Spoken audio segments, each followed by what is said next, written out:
On today's Locked On Jayhawks, we preview Kansas taking on Oklahoma State in Stillwater. You are Locked On Jayhawks, your daily podcast on the Kansas Jayhawks, part of the Locked On Podcast Network, your team every day.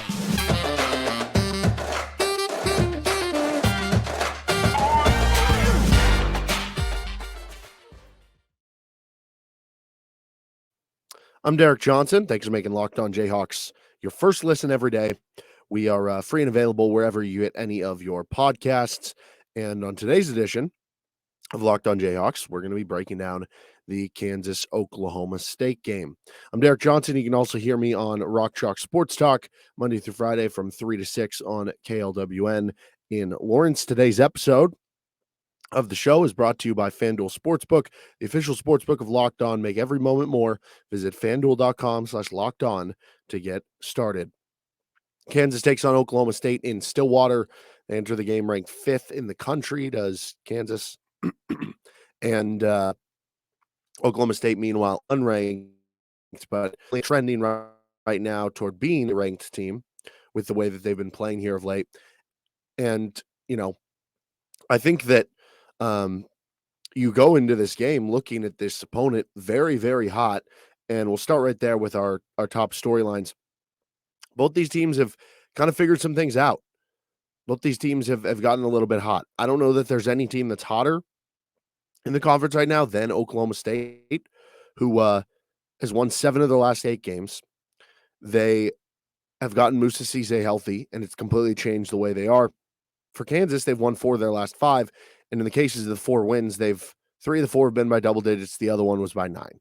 So both teams have figured some stuff out.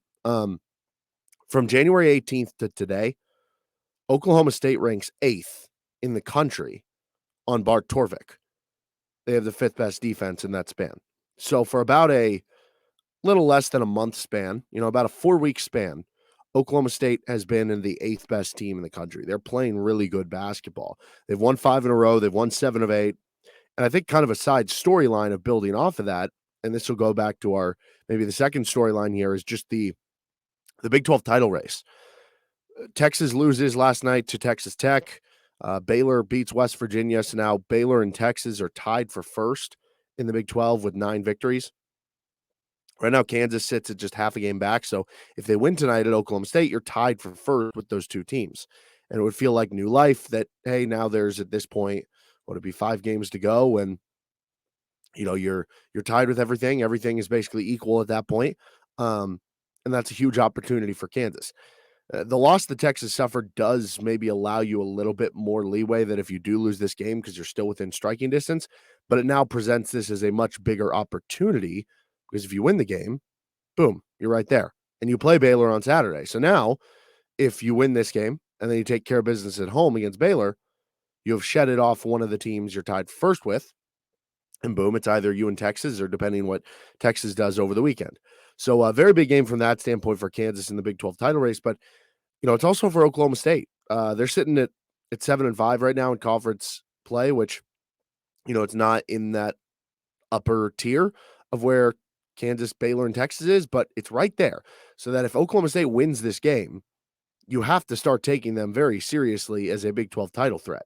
Because if Oklahoma State wins this game, at that point, they would be tied with you for second, or I guess it'd be tied for third because there'd be 2 teams tied for first. So they'd be tied for you for third place, and they'd only be a game back of both Texas and Baylor at the top, and they still play Baylor at home in a few weeks. So in the case of Oklahoma State, this is a game where, if they lose, then they'd be 2 games back of 3 different teams. Tough to make that up in a 5-game stretch. They win this game, they're in the thick of things. For Kansas, you're in it either way, but you win, and it becomes kind of a favorable outcome for you moving forward. You lose it, you're not out of it. You're still hanging around in the thick of things, but certainly it leaves a lot more room for work to be done moving forward. So that's our second storyline there. The third one is the Bill Self trip down to Stillwater. I've heard some people refer to it as the Bill Self special, losing in Stillwater to Oklahoma State, his alma mater. Bill Self is just 7-8 in his games as head coach at Kansas in Stillwater. That is his second worst record in Big 12 play. The only one his worst is Morgantown, though. I'll be honest, I don't remember what the record was in Morgantown because they won this past year, so I don't think that changes it. I think it's still either slightly below 500 record or something like that in Morgantown. But this one's right there, 7-8. You did win last season in Stillwater. That was kind of a disgusting game where you had that like 9.5 minute stretch through the end of the first half where you didn't score a point or didn't hit a field goal. And you still came away and won the game, I think, by like double digits. That might have been the David McCormick like benching game that he came off the bench and had like, 15 and 15. But you've certainly struggled here in Stillwater. And now you have a really good Oklahoma State team playing very, very well. Doesn't make things any easier for trying to get this done. The next storyline is trying to get the season sweep. We'll get into what happened in the first matchup in our next segment, talking about the scouting report and what happened in the first matchup. But this would be very important to do so because basically the way I look at it, I talked about yesterday, if the number is going to be 12 to win the Big 12, which maybe it will, maybe it won't. But if that's the case, if 12 gets it done to get a share, then what you're looking at is what I said the other day. If you can go 6-6 versus the other top seven teams or contenders, Oklahoma State is included in that. You go 6-6 there. You go 6-0 between the bottom three teams, Oklahoma, West Virginia, and Tech, which you've won 4 of the games you've played against those three, and the other 2 you have at home, so you feel okay about where those are going. Then that gets you to 12. But part of that is you lost at home to TCU, which means that if you're just doing the math here, you obviously have to take care of your home games against like the Baylors of the world. But that means that you're going to have to either win at Stillwater or at TCU in Fort Worth to basically reclaim that home loss to TCU so that you can go at least 6-6 versus the top 7 teams, if that makes sense. So this will be one of your 2 shots. Go take advantage of it and beat Oklahoma State. The first game is obviously crazy, and we'll get into that again in a second here, but part of that first game was a Bryce Thompson revenge game. That was one of the top storylines. Former KU player transfers to Oklahoma State back home where he's from in his home state of Oklahoma. And he kind of struggled against KU in the 2 meetings last year, but this year he went off against Kansas, over 20 points, hit a bunch of threes, seemed to have a bit of a revenge game. And then he gets blocked from behind on the final play, which certainly left a lot of people up in arms. That was it a foul? And it was almost the big revenge game for Bryce Thompson. Certainly his individual play led you to believe that. We'll see if he carries over and continues to kind of put revenge on you after transferring out of the program, though. I don't know how much it's revenge. I guess wouldn't it be more so like Kansas having revenge on Bryce Thompson? Like, it's not like he was kicked off the program. He left on his own accord, and I don't know, it seems to be working well for him, but it's not that Kansas didn't want him. I think they wanted him back on last year's team. But anyway, I certainly think that's a kind of fun and interesting storyline to follow headed into this game. We're going to get on to our scouting report for Oklahoma State and take a look at what happened in that first game in just a second. First, this episode of Locked On Jayhawks is to you by Built Bar. Are you looking for a delicious treat but don't want all the fat and calories? Then you got to try a Built Bar. You just got through the holidays or you just got through the Super Bowl and maybe you're eating a little unhealthy and you want to get back to eating healthier, but you don't want to compromise taste. And the perfect thing for that, you got to try Built. With Built Bar, healthy is actually tasty. They're so delicious, you won't think they're good for you. What makes them so good, for starters, covered in 100% real chocolate. They come in unbelievable flavors like churro, peanut butter brownie, coconut almond. I'm not sure how they do it, but the candy bars or these bars taste like candy bars while maintaining amazing macros. They're only 130 calories, 4 grams of sugar, 17 grams of protein. And now you don't need to wait around to get a box. For years, we've been talking about ordering at built.com, which you can still do. But now you can get them at Walmart or Sam's Club. Head to your nearest Walmart today. Walk to the pharmacy section. Grab yourself a box of Built Bars. You can pick a 4-bar box, cookies and cream, double chocolate, or maybe even the coconut puffs. If you're close to Sam's Club, run in, grab a 13-bar box, hit flavors like brownie batter and churro. You thank me later with Built Bar. Okay, on to our scouting report and what happened in the last meeting between Kansas and Oklahoma State. So we'll start with what happened in the last meeting. Kansas won 69-67 in Allen Fieldhouse. It was the Big 12 opener, and it was the last day of the calendar year of 2022. And if you remember, Kansas got into a huge hole in the first half. They're on 45-30 at the end of the first half. Defense played excellent in the second half, holding Oklahoma State to 22 points. He ended up winning by 2 on some late shot magic, like Kevin McCullough hitting a big 3, making some key stops at the end of the game. And as far as the stats that kind of jump out for you in that game, Kansas shot really well from 3, 11 of 23. That was 48%. Oklahoma State shot really well from 3, 13 of 29. That was 45%. Neither team got to the foul line a ton. The rebound battle was pretty similar, and Kansas had a complete switch of their turnover game. I think they had 11 turnovers in the first half. They only had 1 in the second half, so they ended up with 12 for the game. And they ended up coming back, and I think we dubbed it at the time like the year of the comeback for Kansas. Bryce Thompson had over 20 points for Oklahoma State. He was on fire, hitting really everything. John Michael Wright had nearly 20 points for them. And Moussa Cisse had a tough game. He only had 4 points, kind of got shut down interior for Kansas. Jalen Wilson worked to a high total of points. Took him a lot of shots to get there, had to really grind through. DeJuan Harris had like a 9-assist game. You had the big Kevin McCullough shot. He was struggling offensively, but he hits the big kind of corner 3 to get you going. Grady Dick didn't go, did a couple threes, but 8 points for you. But Kansas in the end found a way to get the victory. And certainly you wouldn't expect to overcome a 15-point deficit if you into it in Stillwater this time. So your best chance is probably avoid that. So Oklahoma State comes into this game. They're now 16-9. They're 7-5 in Big 12 play. And they have won 5 straight, 7 of their last 8. I believe they're 7-1 with Moussa Cisse in the lineup with that one loss because he suffered an injury earlier. And that one loss is to Kansas by 2 points.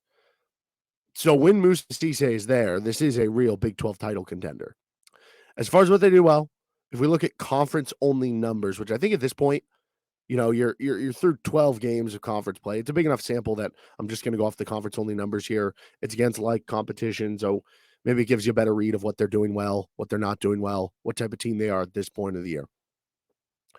They've been the number 1 defense in Big 12 only play on Ken Palm's adjusted defensive efficiency. They're just number 8 on offense, though, so they do leave something to be desired. And when you look at that, they are just 2-4. That's overall on the season, Big 12 and regular season play. They're 2-4 on the season when the other team scores 70 or more points. So if you can put up points, which is hard to do because they have a great defense, but if you can, their offense sometimes has trouble matching that. Their offense sometimes has trouble keeping pace. They play at kind of an average tempo, not slow, not really fast. Offensively, they don't really shoot it well from 2. They're only shooting 32% from 3, so they're not, elite. It makes sense. They turn the ball over at a decent amount.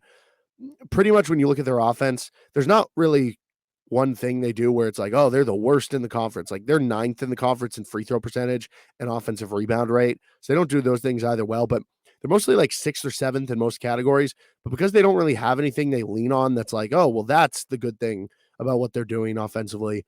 That's why they rank 8th overall. Defensively is the calling card. Again, they're number 1 in the conference. They're number 1 in 2-point percentage defense, which makes sense when you have Moussa Cisse inside. They're number 5 in 3-point defense, only giving up 33%, which you can get out and contest threes better when you have that peace of mind on the inside. And they're a solid defensive rebounding team. They're a solid turnover team. They get the most blocks in the conference, and they get a lot of non-steal turnovers. They don't force a lot of steals, but they do get a lot of non-steal turnovers, charges, and things of those like. They do attempt a lot of threes, so that helps them kind of on the offensive side of things. And then when you look at the lineup, so John Michael Wright, Caleb Asbury, Avery Anderson, Chris Harris, like these are all guards you're going to hear a lot of. Obviously, Bryce Thompson going to play a lion's share of minutes for them and be expected to be one of their highest scorers. Kalib Boone has kind of emerged as their leading scorer now. He's doing it in only like 23 minutes per game. He can really fill it up, though. This Woody Newton guy has been playing a good amount for them too at kind of the 4 position. Boone's been playing a little of 4, a little bit of the 5. And then Moussa Cisse is their kind of shot blocking, really athletic rim protector who will do really well for them on the offensive and defensive glass. Like, he is a great offensive rebounder, so that's going to be important for KU to kind of keep him off the glass. But really, for the most part, like, their guards are not guys that you see a lot of putting like, oh, well, he's going to have like a big 20-point outing or something. But Michael Wright is a really good 3-point shooter. We saw that in the first meeting between these two teams. Bryce Thompson obviously can get hot. Caleb Asbury's shooting, about 35, 36% from 3. The guards are very capable of hitting shots from the outside, even if they're not, the most dynamic guards overall. And that can present a bit of a problem, especially if they're getting offensive rebounds or if Moussa Cisse is catching lobs or able to make things happen on the offensive end on the interior, or if Caleb Boone is, condensing the defense because he's a really good like mid-range shooter. Those are the things that can certainly worry you. But for the most part, it's how is Kansas going to approach this really good Oklahoma State defense that did a good job on Kansas in the first half, but struggled a bit in the second half. And the Kansas defense was kind of the game changer, and I think it's kind of going to need to be in a game like this. All right, we're going to get on to our matchups of the game in just a sec. First, this episode of Locked On Jayhawks is brought to you by FanDuel Sportsbook. The midway point of the NBA season is here, and now's the perfect time to download FanDuel, America's #1 rated sportsbook, because new customers get a no-sweat first bet up to $1,000. That's bonus bets back if your first bet doesn't win. Just download the FanDuel Sportsbook app. Safe, super easy, and secure to use. And then you can bet on anything from the money line to point scores to 3-pointers drained from the outside. I certainly like to use it for the KU games, and specifically for games like tonight where, you're taking on Oklahoma State and you can bet on different players to, it's not just, hey, we have the over-under where Jalen Wilson, you need him to score 19.5 points. You can, lower your odds or increase your odds and basically get different numbers of like, hey, this guy's going to score 10 plus points. This guy's going to score 20 plus points. So I'm not seeing it up as of now. It'll be up later in the day. It just sometimes takes time, but let's go with this. Kevin Kohler over 10.5 points. He's been scoring really well lately. And then Grady Dick over 12.5. Feels like he's waiting to go off here recently. You parlay those two together, it's plus 263 right now on the FanDuel Sportsbook app. Plus, FanDuel even lets you combine your bets for a chance at a bigger payout with the same game parlay. It's the chance to get your first bet up to $1,000 in bonus bets when you go to FanDuel.com/lockedon. That's FanDuel.com/lockedon to learn more. Make every moment more with FanDuel, an official sports betting partner of the NBA. First match of the game, Kansas versus slow starts. They had a slow start against Oklahoma State last time. You get down 45-30. You can't afford to do that when you're not now in Fieldhouse and you're playing in Stillwater in this game. You can't really afford to do that continually anyway. We saw Kansas have a slow start against Oklahoma. So even at certain times they've shaken it. They haven't always. Have a better start, start turning that around. Have better starts to games. Tonight would be a nice one to do just that. You don't want to get down to a team who plays this great of defense. And again, you could say, well, they did it last time and they came back and won. Okay, keep doing it. Keep doing it, and I'll let you know it's not going to continue to work out for you. KU points in the paint versus Moussa Cisse. There's been a strong correlation for Kansas between their best games being games where they're able to score and get points in the paint. A lot harder tonight when you're playing the #1 2-point defense in the Big 12 with the #1 block defense in the Big 12 led by Moussa Cisse, who is unbelievable at swatting shots at the rim. So, it's going to be a little bit harder there, but can they space out Moussa Cisse at all? I think KJ Adams, this is a game where you want him shooting 2 to 3 of those mid-range elbow jump shots. We went 1 of 2 in the game against Oklahoma on them. For the most part this season, he's been shooting around, 40 to 50% on those shots. And I think you live with that as long as it's not like super high volume, just because it makes the defense have to stretch out a little bit to get to him. And if that opens up a lane for somebody to back cut and get behind Moussa Cisse, then it's worth it. You're obviously going to have a good 3-point shooting night. If you want to win tonight on the road in Stillwater, you're going to have to. Either that or you're just going to have that lockdown of a defensive game that it doesn't matter, where it's like, 61-59. But if this game is played in the mid to high 60s again, you're going to have another good 3-point shooting night to get there. But yeah, the 2-point offense, how do you get those easy shots against Moussa Cisse? If KJ Adams can drive it into his body with his strength and be able to avoid those shot blocks, maybe get him into foul trouble, that would be huge for KU. I think to that notion, like the individual matchup of KU centers, KJ Adams, so different than Moussa Cisse. And then you go with Ernest Uday, who is closer to that type of center that Moussa Cisse is, which that'll be really fun because Ernest Uday seems like he's improved so much and is really turning the corner. Let's see what he does against a guy like Moussa Cisse, because that would be really telling if you continue to play like he has in a matchup like this. I think anyone guarding Bryce Thompson, and this is both, will anyone guard Bryce Thompson? How many wide open threes did he get in the game in Allen Fieldhouse? But whoever it is, make sure you stick to him. He's going to want to have another big game. He'll be confident coming in this game, playing at home and everything against his former team who he lit up last time they played. Whoever's guarding him, I don't know, maybe Kevin McCullough. That's kind of my guess early on. But again, Kate's been switching 5 a lot lately, which means that job is going to kind of rotate down to different players throughout the game, which means it's kind of on everyone at this point to guard him. I think maybe the best individual player matchup, you would obviously just circle the two guys leading their teams in points that are going to be going up against each other a lot. Kalib Boone against Jalen Wilson. Jalen wasn't really able to bully his way to the rim when you have Cisse and Boone kind of stopping it the other way in the previous game, but he still wound up with nearly 20 points and made his big impact on the game. Can he have a big impact on the road and kind of, have one of those games again where he scores 25 or so points? And for Kalib Boone, he's really been a microwave scorer. Jalen Wilson trying to slow him down on the defensive end. Again, with all the switching, it's not that simple, but that is kind of the player matchup that maybe sticks out the most, just in terms of two guys who play the same position, who both lead their teams in scoring. I think for KU to win this game, you're looking at, like I said, one of two things needs to happen. This either needs to be an elite defensive game, which I don't think that's impossible because Oklahoma State has struggled offensively. So get a lot of steals, get in transition, avoid the turnovers offensively. Those either that side or shoot really well from three again. Shoot 40% from three again. Open up the defense. One of those two things happens, I think you should be okay. But if they don't, Oklahoma State's more than a good enough team to beat you on their home floor and get back into the Big 12 title race. That'll do it for this episode of Locked On Jayhawks. You can find me, hit me up if you have anything you want to talk about at D Johnson Radio. You can subscribe to the show wherever you get any of your podcasts.